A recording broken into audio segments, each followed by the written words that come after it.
సామవేదములో అద్వైత భావములు. సామవేదములకు 1000 శాఖలు ఉన్నాయని ప్రసిద్ధి. కౌతుమ శాఖ మాత్రమే దక్షిణ భారతదేశంలో ప్రచారంలో ఉంది.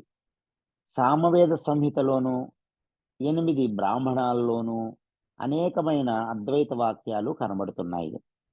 సామ విధాన బ్రాహ్మణంలో ఒకచోట పరమేశ్వరునికి ఉదక తర్పణం చేసే సందర్భంలో అహం ఆయా అని అహం శబ్ద నిర్దిష్టుడైన జీవుడు పరమేశ్వరుడు ఒక్కడే అని సూచించబడింది. ఈ సామవేదానికి సంబంధించిన ఛాందోగ్య ఉపనిషత్తు అద్వైత తత్వ ప్రతిపాదన పరమైనదనే విషయము శారీరక భాష్య అధ్యతలకు సుస్పష్టం. బ్రహ్మసూత్రాల్ని అధ్యయనం చేసే వారికి సుస్పష్టం. 4 మహావాక్యాలలో ఒకటైన జీవ పరమాత్మ అభేద ప్రతిపాదకమైన తత్వమసి తత్వం అసి అను మహావాక్యము ఛాందోగ్య ఉపనిషత్తులోనిదే, సామవేదములోనిదే. హరి ఓం తత్సత్.